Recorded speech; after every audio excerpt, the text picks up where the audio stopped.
السلام علیکم۔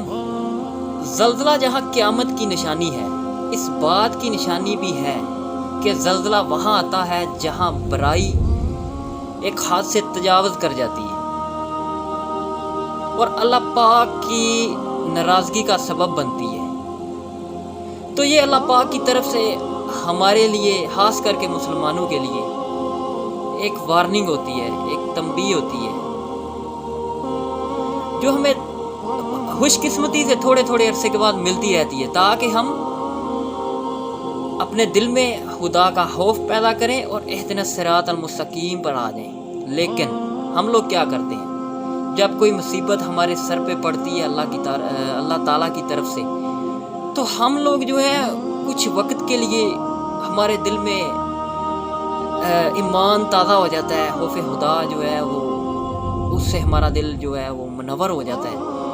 لیکن تھوڑا سا ٹائم گزرنے کے بعد ہماری یہ فطرت ہے کہ ہم پھر وہی اپنے دنیاوی جو کام ہے، وہی برائیاں، کینہ، بغض، حسد، ان جیسی تمام جو برائیاں ہیں ان کے پیچھے چل پڑتے ہیں، شیطان کے رستے پہ چل پڑتے ہیں، اور اس اللہ کے جو وارننگ ہوتی ہے، اللہ پاک کا جو ہمیں میسج ملتا ہے ان زلزلہ اور سیلاب اور ان افات سے، ہم ان کو بھول جاتے ہیں۔ اللہ پاک نے سورہ سجدہ میں عذاب ادنا اور عذاب اکبر دونوں کا ذکر فرمایا ہے۔ عذاب ادنا کی بہت سی شکلیں ہیں، جیسا کہ سیلاب، زلزلہ، آندھی، طوفان۔ عذاب ادنا کی وجہ یہ ہے کہ لوگ اللہ کی طرف رجوع کریں، سرکشی کا راستہ چھوڑ دیں اور اطاعت کا راستہ اختیار کریں۔ سورہ روم میں ارشاد باری تعالیٰ ہے، اس کا جو حتمی فیصلہ ہے بطور سزا یہی بیان ہوا ہے کہ لوگ اللہ تعالیٰ کی طرف متوجہ ہوں۔ سورہ حج کا آغاز قیامت کے زلزلے کے ذکر سے ہوا ہے۔ اس زلزلے کے بارے میں الفاظ وارد ہوئے ہیں جسے ہم عذاب اکبر بھی کہہ سکتے ہیں۔ وہ الفاظ یہ ہیں: قیامت کا زلزلہ حادثہ عظیم ہے اور بڑی حقیقت جس سے انکار ممکن نہیں، اس کی ہولناک وحشت کا اندازہ نہیں لگایا جا سکتا۔ ایک ماں کی شفقت اور پیار سے ہر کوئی واقف ہے، لیکن جب بھی دنیا میں کسی بچے پر کوئی ناگہانی آفت آتی ہے تو ماں اپنی جان کا نذرانہ پیش کر کے اس کو تحفظ فراہم کرتی ہے۔ تو اس زلزلے کی وحشت اتنی زیادہ ہوگی کہ ایک ماں اپنے دودھ پیتے ہوئے بچے سے غافل ہو جائے گی، اس کو بھول جائے گی۔ جاندار جن کا حمل ٹھہرا ہوا ہوگا، چاہے وہ کوئی جانور ہو یا عورت ہو، اس زلزلے کی وحشت سے ان کا حمل ضائع ہو جائے گا۔ اللہ پاک سورہ مزمل میں فرماتے ہیں کہ اس دن بچے بوڑھے ہو جائیں گے۔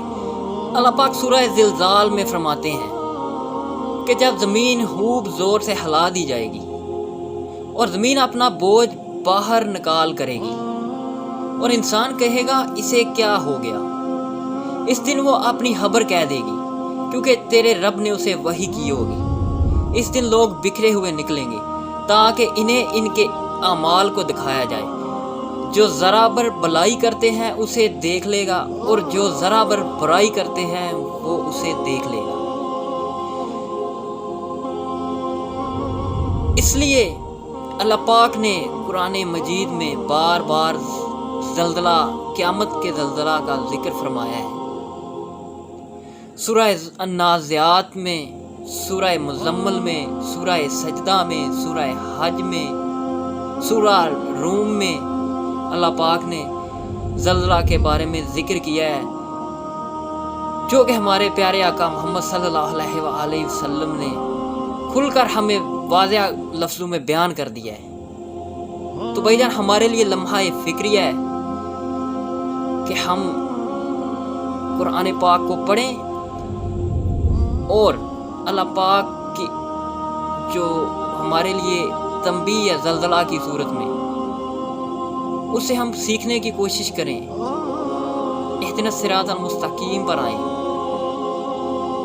اس لیے زلزلہ کو اللہ کی طرف سے عذاب سمجھ کر اس سے عبرت حاصل کریں اور خشوع و خضوع کے ساتھ کثرت سے توبہ استغفار کریں اور صدقہ کریں اور قرآن و سنت سے ثابت دعائیں پڑھیں۔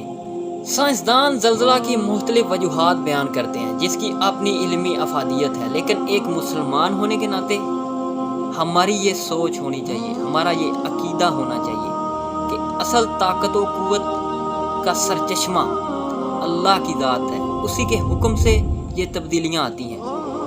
دنیا میں جو زلزلے آتے ہیں ان کے بارے میں ہمیں تصور رکھنے کی ضرورت ہے۔ اصل فاعل حقیقی اللہ کی ذات ہے، اللہ کی ذات مختار و مطلق ہے، اس کا کوئی شریک نہیں، اور انسان کو رجوع اللہ کرنی چاہیے، توبہ استغفار کرنا چاہیے۔